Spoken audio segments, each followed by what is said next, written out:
സർക്കാരിന്റെ അയ്യപ്പ സംഘവുമായി ബന്ധപ്പെട്ടുള്ള മലബാർ ദേവസ്വം ബോർഡിന്റെ വിവാദ ഉത്തരവ് സ്റ്റേ ചെയ്ത ഹൈക്കോടതി ക്ഷേത്ര ഫണ്ടിൽ നിന്നുള്ള പണം എന്തിനു ചെലവഴിക്കുന്നുവെന്നും ഉത്തരവിറക്കിയത് ദൗർഭാഗ്യകരമെന്നും ചൂണ്ടിക്കാട്ടിയാണ് ഈ ഉത്തരവ് സ്റ്റേ ചെയ്തത്. അയ്യപ്പ സംഗമത്തിൽ പങ്കെടുക്കുന്നവർക്ക് തനത് ഫണ്ട് ഉപയോഗിക്കാമെന്നായിരുന്നു ഉത്തരവ്.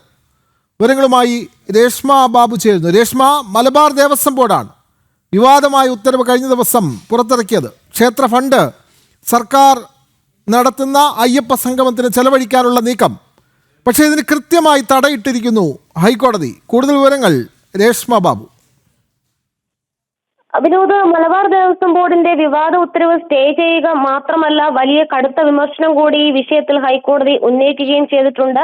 ഈ ക്ഷേത്രത്തിലെ പണം ചെലവിടണമെന്നുള്ള മലബാർ ദേവസ്വത്തിന്റെ ഉത്തരവിനാണ് ഹൈക്കോടതി സ്റ്റേ അനുവദിച്ചിരിക്കുന്നത്. അടുത്ത ആഴ്ച ഈ ഹർജി വീണ്ടും പരിഗണിക്കും. ഈ ഹർജി, അതായത് ഈ മലബാർ ദേവസ്വത്തിന്റെ ഉത്തരവ് അത് റദ്ദാക്കണമെന്നാവശ്യപ്പെട്ടുകൊണ്ട് നൽകിയ ഹർജി ഇന്ന് പരിഗണിച്ച സമയത്ത് ഹൈക്കോടതി ചില വിമർശനങ്ങൾ മലബാർ ദേവസ്വം ബോർഡിന് എതിരെ ഉന്നയിച്ചിട്ടുണ്ട്. ക്ഷേത്ര ഫണ്ടിൽ നിന്നും എന്തിനാണ് തുക ചെലവഴിക്കുന്നു എന്നുള്ളൊരു ചോദ്യമായിരുന്നു ദേവസ്വം ബെഞ്ചിന്റെ ഭാഗത്തുനിന്നും ആദ്യഘട്ടത്തിൽ ഉണ്ടായത്. ഇത്തരത്തിലൊരു ഉത്തരവിറക്കിയ മലബാർ ദേവസ്വം ബോർഡിന്റെ നടപടി അത് ദൗർഭാഗ്യകരമെന്നും ഹൈക്കോടതി പരാമർശം ഉണ്ടായിട്ടുണ്ട്. എന്തിനാണ് ഇത്തരം ഉത്തരവിറക്കിയതെന്നുള്ളൊരു ചോദ്യവും മലബാർ ദേവസ്വം ബോർഡിന് കോടതിയുടെ ഭാഗത്തുനിന്നും നേരിടേണ്ടി വന്നു. അതിന് മറുപടിയായിട്ട് മലബാർ ദേവസ്വം ബോർഡ് ഹൈക്കോടതി അറിയിച്ചത് ജീവനക്കാർക്ക് ദൈനംദിന ആവശ്യങ്ങൾ കൂടി നിറവേറ്റാനായിട്ട് വലിയ രീതിയിൽ ബുദ്ധിമുട്ട് അനുഭവിക്കുന്നുണ്ട്.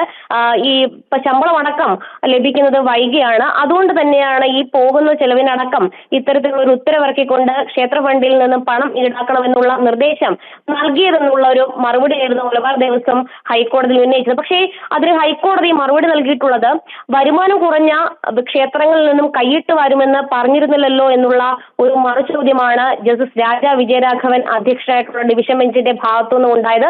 അത് വലിയ രീതിയിൽ കടുത്ത വിമർശനം മാത്രമല്ല, ഒരു അയ്യപ്പ സംഗമം നടത്തുന്ന സംഘാടകർക്കെതിരെയാണെങ്കിലും അതോടൊപ്പം തന്നെ സർക്കാരിനെതിരെയും തിരുവിതാംകൂർ ദേവസ്വം ബോർഡിനെതിരെ കൂടിയാണ്. അതായത് സ്പോൺസർമാരിലൂടെ അയ്യപ്പ സംഗമം നടത്തുമെന്നാണല്ലോ സംസ്ഥാന സർക്കാരും തിരുവിതാംകൂർ ദേവസ്വം ബോർഡും തങ്ങളോട് പറഞ്ഞു എന്നുള്ളൊരു കാര്യം കൂടി ഹൈക്കോടതി ഓർമ്മിപ്പിക്കുകയും ചെയ്തു. അതിന്റെ അടിസ്ഥാനത്തിലാണ് കടുത്ത ഉപാധികളുടെ അടിസ്ഥാനത്തിൽ ഈ അയ്യപ്പ സംഗമം നടത്താനായിട്ട് ഹൈക്കോടതി തന്നെ അനുമതി നൽകിയതെന്നുള്ളതും ഡിവിഷൻ ബെഞ്ച് ഓർമ്മിപ്പിക്കുകയും ചെയ്തിട്ടുണ്ട്. എന്തായാലും നിലവിൽ വിവാദ ഉത്തരവിന് ഹൈക്കോടതി സ്റ്റേ അനുവദിച്ചിട്ടുണ്ട്. അടുത്തയാഴ്ച ഹൈക്കോടതി ദേവസ്വം ബെഞ്ച് ഈ വിഷയം അല്ലെങ്കിൽ ഈ ഹർജി വീണ്ടും പരിഗണിക്കുന്നുണ്ട്.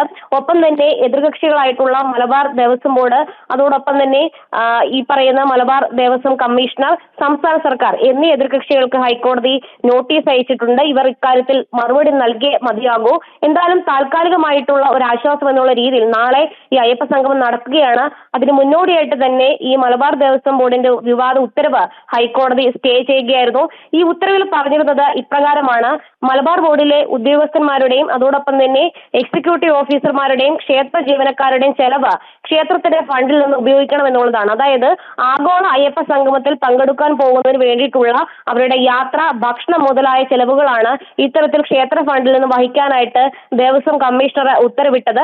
അതുകൂടാതെ തന്നെ ഈ ബോർഡ് അംഗങ്ങളുടെയും ഉദ്യോഗസ്ഥരുടെയും ഏരിയ കമ്മിറ്റി അംഗങ്ങളുടെയും ചെലവ് കൂടി മലബാർ ദേവസ്വം ബോർഡിന്റെ തനത് ഫണ്ടിൽ നിന്നും ഈടാക്കാനായിട്ടുള്ള നിർദ്ദേശവും ഉണ്ടായിരുന്നു. അതിനാണ് ഇപ്പോൾ ഹൈക്കോടതി സ്റ്റേയിലൂടെ തടയിട്ടിരിക്കുന്നത്. വിനോദ്, തീർച്ചയായും സർക്കാർ അയ്യപ്പ സംഗമത്തിന് ക്ഷേത്ര ഫണ്ട് വിനിയോഗിക്കാനുള്ള മലബാർ ദേവസ്വം ബോർഡിന്റെ ഉത്തരവ് ഹൈക്കോടതി സ്റ്റേ ചെയ്തിരിക്കുന്നു. ഇത് മലബാർ ദേവസ്വം ബോർഡിന് ഇക്കാര്യത്തിൽ ദേവസ്വം ബോർഡിനും സർക്കാരിനും നോട്ടീസ് അയക്കാനും കോടതി ഉത്തരവായിട്ടുണ്ട്. വിവരങ്ങൾ നൽകുകയായിരുന്നു കൊച്ചിയിൽ നിന്നും രേഷ്മ ബാബു.